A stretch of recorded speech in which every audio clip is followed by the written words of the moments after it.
Quand on est cadre, c'est pas toujours facile de sortir du cadre. Grâce à son réseau de 15 000 employeurs, Cadre Emploi donne accès chaque mois à plus de 35 000 offres d'emploi dédiées aux cadres. De quoi donner la chance de changer de cadre à tous les cadres qui ne peuvent plus encadrer leur job. Ça fait beaucoup de cadres en une seule phrase. Devenez le cadre que vous voulez être sur cadreemploi.fr. Les podcasts du Figaro.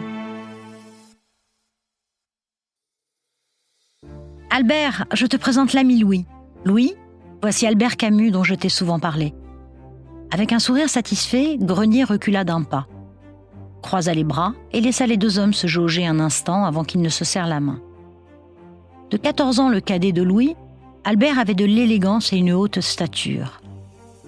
Vêtu ce jour-là d'un veston gris foncé et d'une chemise blanche au col boutonné sous le nœud serré d'une fine cravate, il arborait un sourire radieux. Ses tempes fraîchement dégarnies encadraient un visage au teint hâlé et un regard noir et profond surmonté de sourcils broussailleux. Louis et Albert échangèrent quelques mots timides. Ils savaient tous deux à quel point Jean était important pour l'un comme pour l'autre et ne voulaient surtout pas se décevoir. Percevant une gêne sincère dans cette approche, empreinte de respect, Jean lança gaiement « Allons à la frégate boire le verre de l'amitié. Albert, je te préviens, fais attention à ton arrière-train. » Louis a pour habitude de donner à ses amis des coups de pied en aile de pigeon. Il accompagna sa boutade d'un clin d'œil à Louis qui, mortifié, baissa le nez. Rue du Bac, en retrait derrière le professeur de philosophie et son ancien élève, Louis se surprit à sourire. En ce matin d'été, la joie, petite veilleuse des coulisses, venait de faire une entrée fracassante dans la vie du Breton.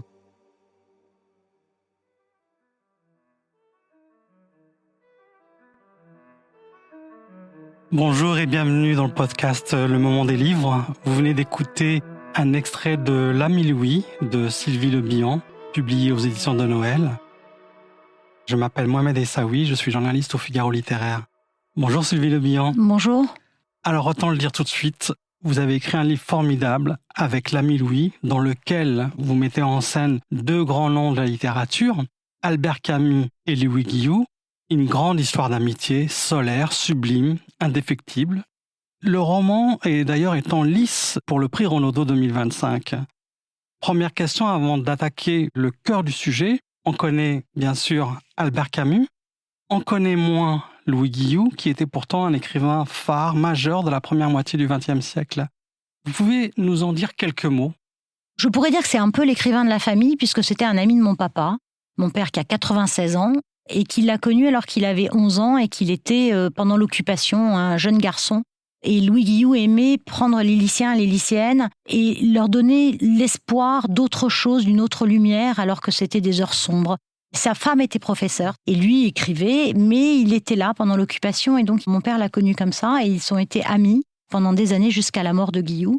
Et donc j'ai été élevée en fait avec Louis Guillou, avec Le Sang Noir, Le Pain des Rêves, enfin toute son œuvre.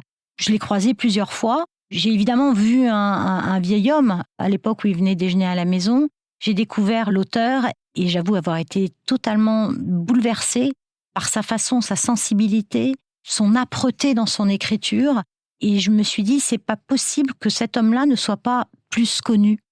Qu'est-ce qui rapprochait tant Albert Camus et Louis Guillou ? D'abord leurs enfances respectives. Ils ont été élevés dans la pauvreté, mais dans l'amour.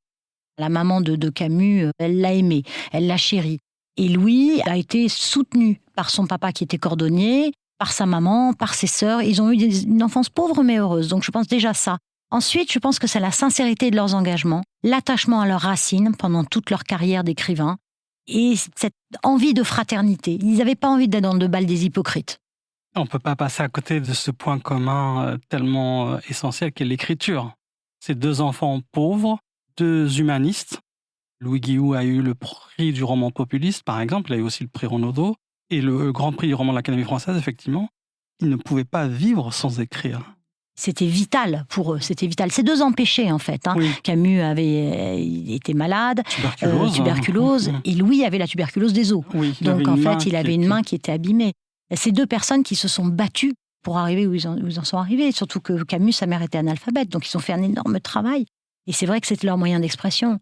Et puis c'est Jean Grenier qui était son professeur de philosophie, qui était un ami de Louis Guillou. Le Grenier dont vous avez lu l'extrait, c'était Jean qui les a unis, professeur d'Albert Camus à Alger. Qui a fait lire Louis Guillou à Albert Camus et Albert Camus à Louis Guillou. Parce que c'est une amitié intime et aussi professionnelle. Oui. Ils s'entraidaient, ils s'échangeaient sur le fait même de réécrire, donner des conseils, etc. Ils s'envoyaient leurs manuscrits, c'est-à-dire, vous vous rendez compte, il n'y avait pas de double.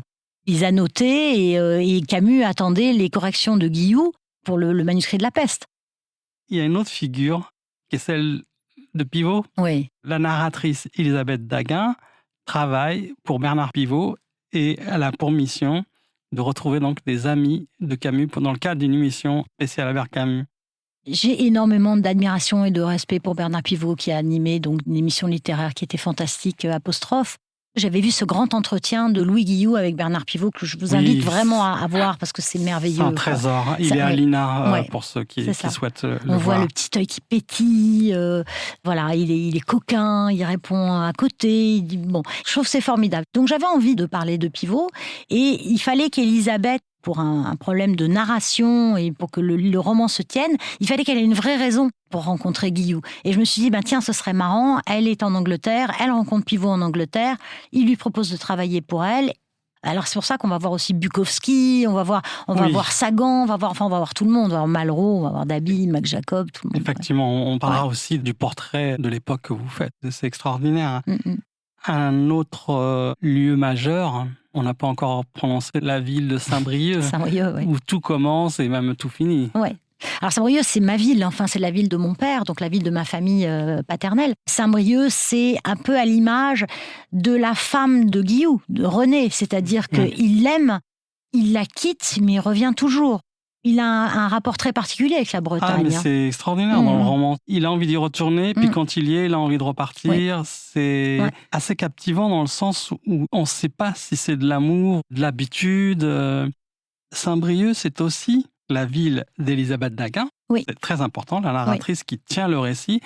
Et la ville, par rapport à Albert Camus, de son père. Incroyable cette histoire. C'est fou. C'est Louis Guillou qui montre la tombe du père d'Albert Camus, Lucien Camus, mort des suites d'éclats d'obus en 1914, et qui lui montre la tombe au cimetière de Saint-Brieuc. C'est-à-dire que Albert ne savait pas trop où était la tombe de son père, c'est Jean Grenier et Louis Guillou. Et de la fenêtre du bureau de Louis Guillou, on voit la tombe de Lucien Camus, c'est incroyable. Mais Saint-Brieuc, c'est aussi la ville du sang noir.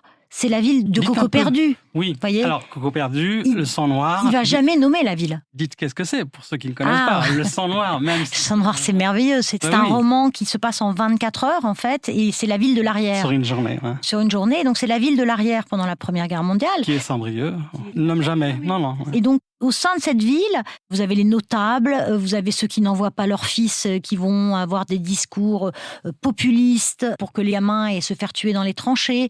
Toutes ces petites rumeurs, toute cette ville provinciale qu'il va décrire, c'est Saint-Brieuc. C'est un livre merveilleux parce que c'est un livre qui va parler de Crépure aussi, le professeur de philosophie, qui est Georges Palante.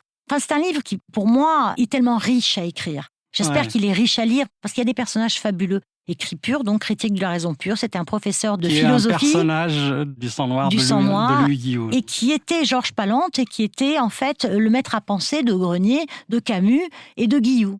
Et Coco Perdu, son dernier livre, donc là, Le sang noir, c'est un de ses premiers, c'est une déambulation d'un vieil homme dans Saint-Brieuc qui ne veut pas rentrer chez lui parce qu'il sait qu'il y a peut-être une lettre qui l'attend de rupture de sa femme, c'est merveilleux. Qui est vraiment symbolique et symptomatique des liens avec Saint-Brieuc.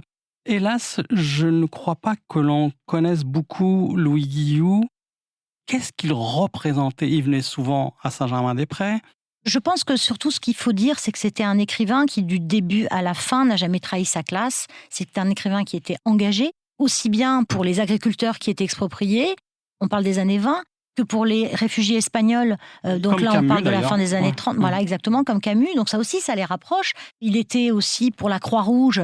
Il allait au commissariat de la Croix-Rouge voir les camps. Parce qu'on oublie qu'après la Seconde Guerre mondiale, il y a des gens qui étaient déplacés. Bien sûr. Et puis le joint français, donc les ouvriers du joint français. Donc en fait, il se définissait comme un franc-tireur. C'est quelqu'un qui n'a jamais pris la carte du Parti communiste. Il n'a jamais voulu être encarté.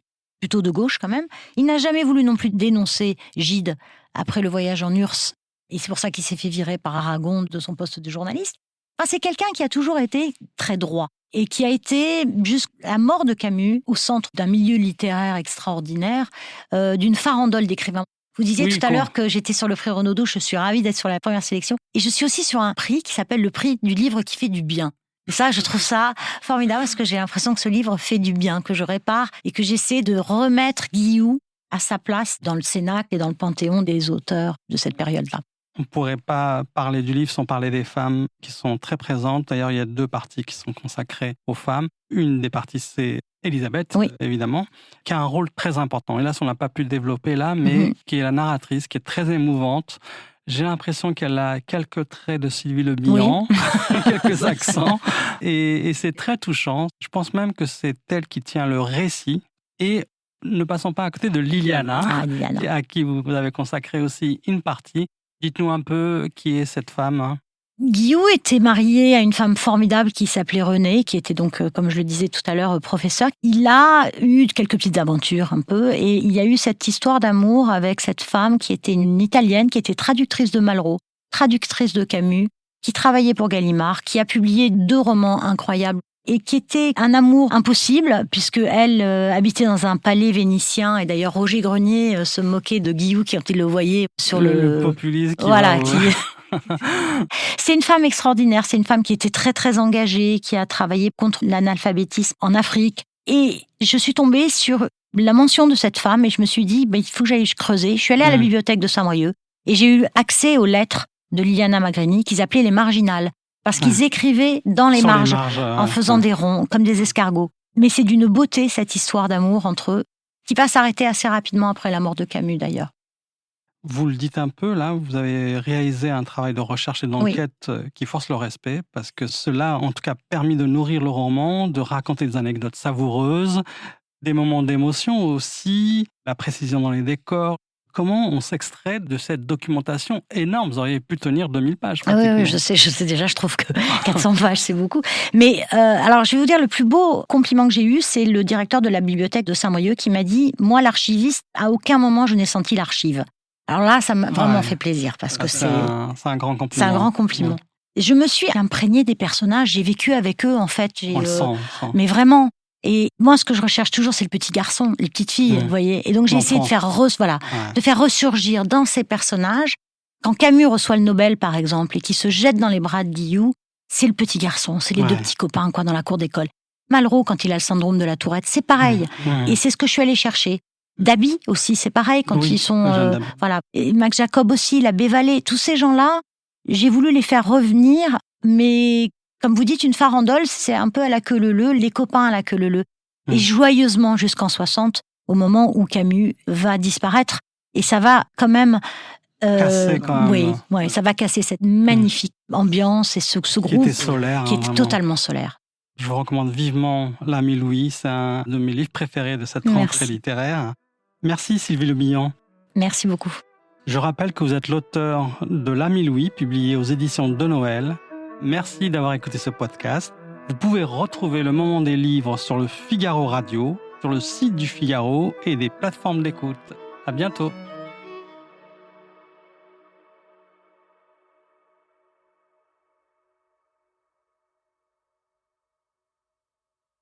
Quand on est cadre, c'est pas toujours facile de sortir du cadre. Grâce à son réseau de 15 000 employeurs, Cadre Emploi donne accès chaque mois à plus de 35 000 offres d'emploi dédiées aux cadres. De quoi donner la chance de changer de cadre. À tous les cadres qui ne peuvent plus encadrer leur job. Ça fait beaucoup de cadres en une seule phrase. Devenez le cadre que vous voulez être sur cadreemploi.fr.